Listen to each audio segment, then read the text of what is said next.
just stick to basics. Get like Body mind empowerment. Get stronger, faster, smarter, quicker, friendlier, more helpful, more driven. Everything the body needs. Control your mind. Welcome to the Body Mind Empowerment Podcast. I'm your host Simland, and our guest today is Louise Illasenois. Louise is known as Darth Luigi online, and he's the founder of the Keto Gain subreddit and website. He's been doing the ketogenic diet for nearly 18 years, if I'm correct, and he's successfully built an amazing physique with it. So, Louise, I want to welcome you to the show, and I'm glad to have you here. Thank you, Sim, for having me. Yeah, I think like you're really one of the living legends of the ketogenic diet, because there really isn't anyone else who has been doing this for so long. So how long has it actually been?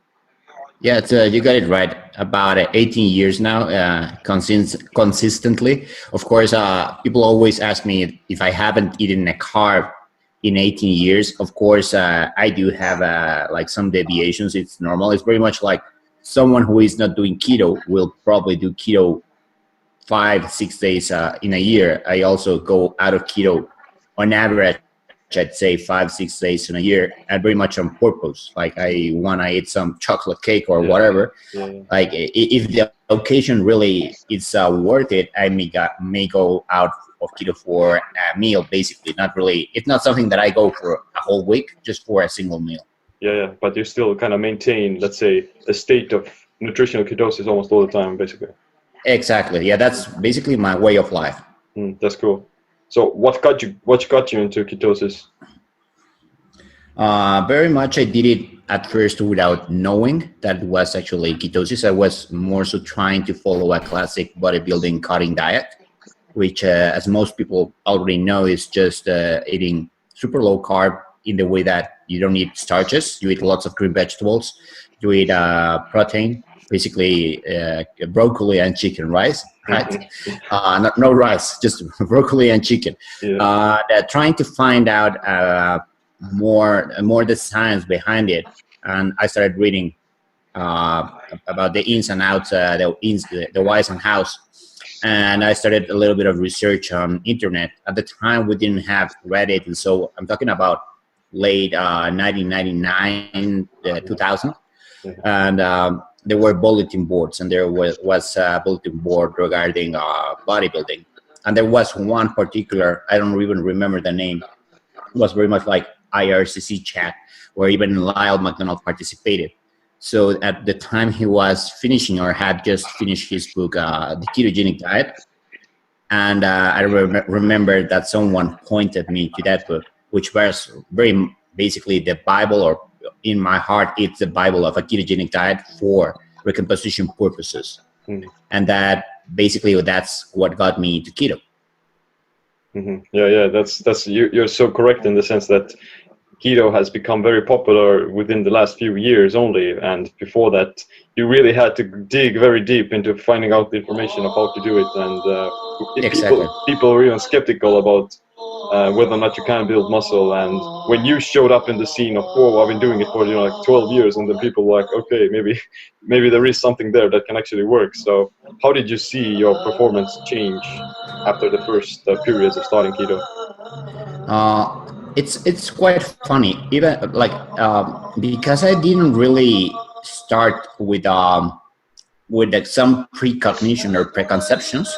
For me, it was a very natural process. What I see normally is people, for example, who are bodybuilding or strength training or doing performance type sports, hear about keto, about a fat loss diet or the magic cutting diet that normally you hear right now, how it's being popularized, right? To lose fat quickly.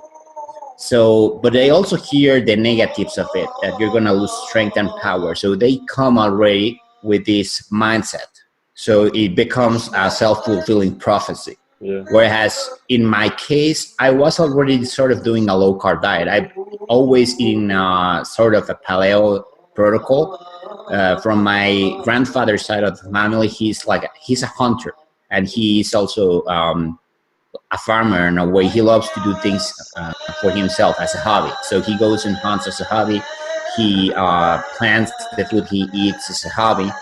So every time I went and visited him, that also got into my mother's how she cooks and everything. So we all like sort of paleo style. So for me, the transition was not very hard in that sense. I also prefer like to eat eggs, meats, some cheese, but mostly green vegetables. So I didn't really feel that much of a difference because I was never a super high carb person, right? But again, it didn't really hit me that hard because I never carved up. At the start of the diet, of course, I read the recommended protocol that it's in the book, that it's a cyclical ketogenic diet, which is what some bodybuilders do, that entails carving up every weekend, for example. And I started following that protocol. I started doing a cyclical ketogenic diet. And actually what I found is that every time that I did the carb load, I felt lethargic, tired, bloated.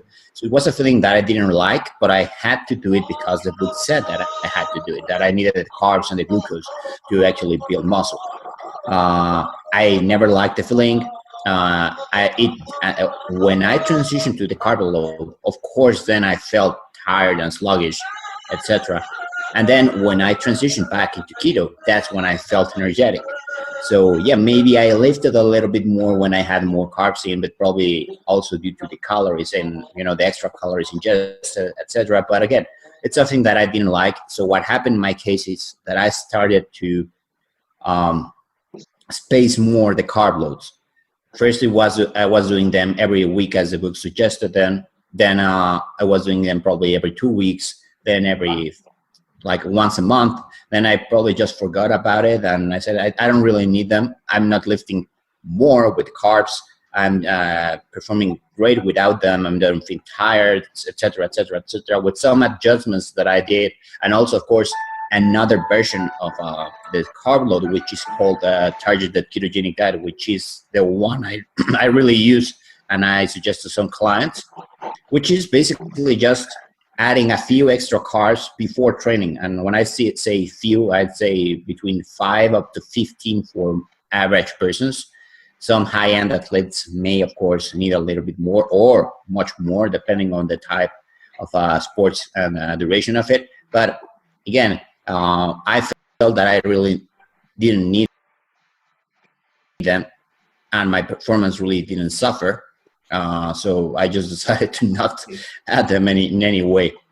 Yeah, I was similar in your case as well. Like, I did start off with regular keto, then I did the cyclical version, and I did also agree that although the carb ups are, you get to consume a massive amount of carbohydrates and calories while still losing body fat, but at the same time you do feel slightly sluggish, and your performance may actually suffer because of that. So yeah, those carb ups, they tend to get boring after a while, after you kind of satisfy yourself. I haven't had a carb since 2004.